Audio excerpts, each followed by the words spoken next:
to nádherná krajina, veľmi bohatá krajina, a bohužiaľ si ho ani nevieme vážiť. A hlavne veľmi veľa ľudí ani nevie, čo všetko na tom Slovensku krásneho je. Ideme na Gerlach a veľmi sa teším. Fakt sa teším. Lebo to vyjde, bude nádherné počasie a prvýkrát budem liesť na skalu. Haha, to je komédia. Máme skvelý tím, takže to cítim dobre. Ešte, aby sme mali také skvelé počasie.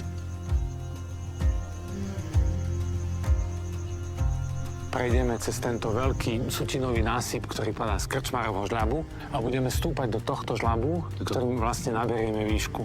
Treba byť pozorný, lebo tam už sa nachádzajú časti lietadla Lisunov, ktoré narazilo do západnej steny zadného Gerlachu.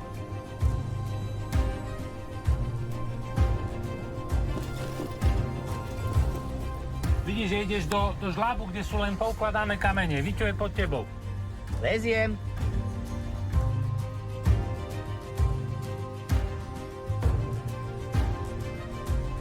Občas sa stretnem, počujem to hlavne poslednú dobu v médiách, že vo Vysokých Tatrách sa množia čierni horskí vodcovia.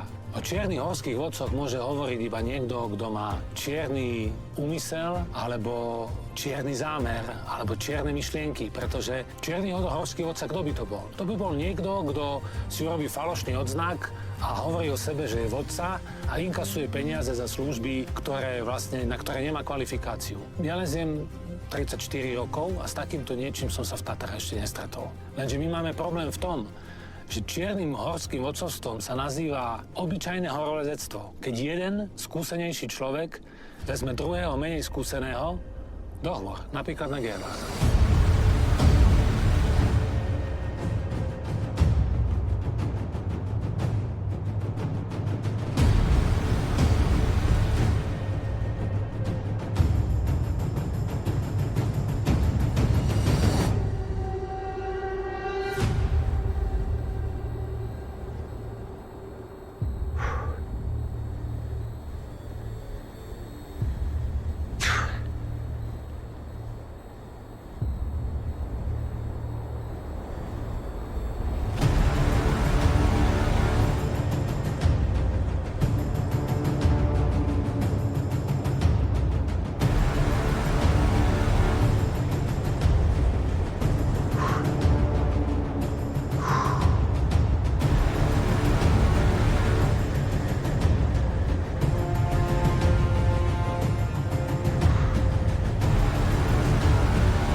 Pevne verím, Slavo, že táto tvoja cesta pomôže k tomu, aby si ľudia uvedomili, že v tých horách to najcennejšie, čo máme, je tá sloboda a tá zodpovednosť. A tá sa rodí z našej vzájomnej dôvery. Pevne verím, že to možno pomôže, aby tá sloboda v tých horách zostala.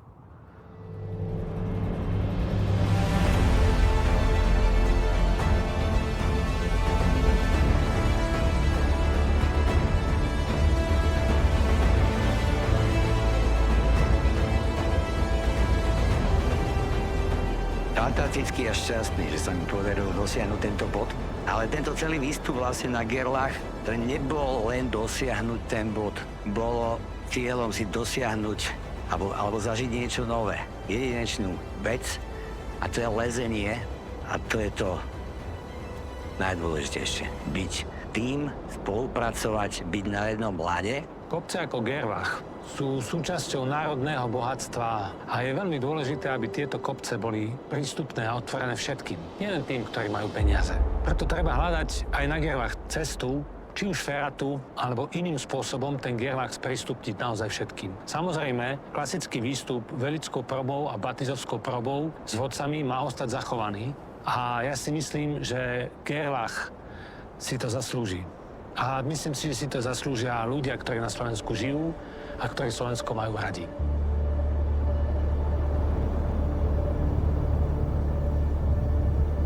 Pozri, už je slnečko.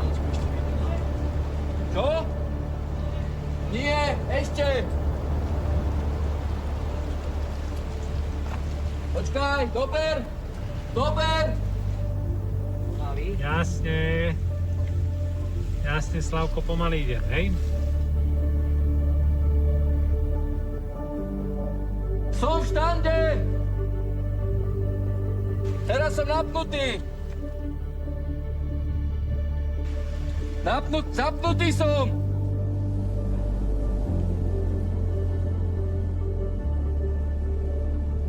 No Slavko, tak čo?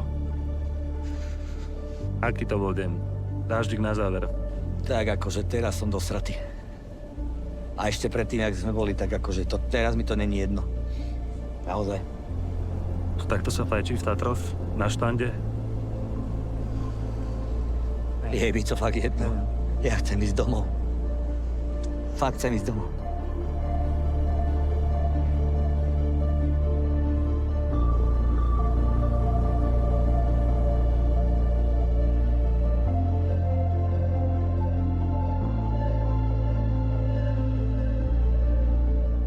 Tu, v tých veľkých horách pociťuješ taký... Ty si úplne nikto, hej? A ten nikto, keď dostane do daru ľudí, ktorých stretáva, ktorí mu umožnia prežívať ten zážitok za zážitkom, že cítiš tú podporu. Dostať sa sem po 1100 kilometroch, proste to je... A vidieť toto všetko okolo. To musí zlomiť, no. Proste to zlomilo. Gerlachovský štít. Toto sa ti bude snívať celú noc. Ja ťa zabijem.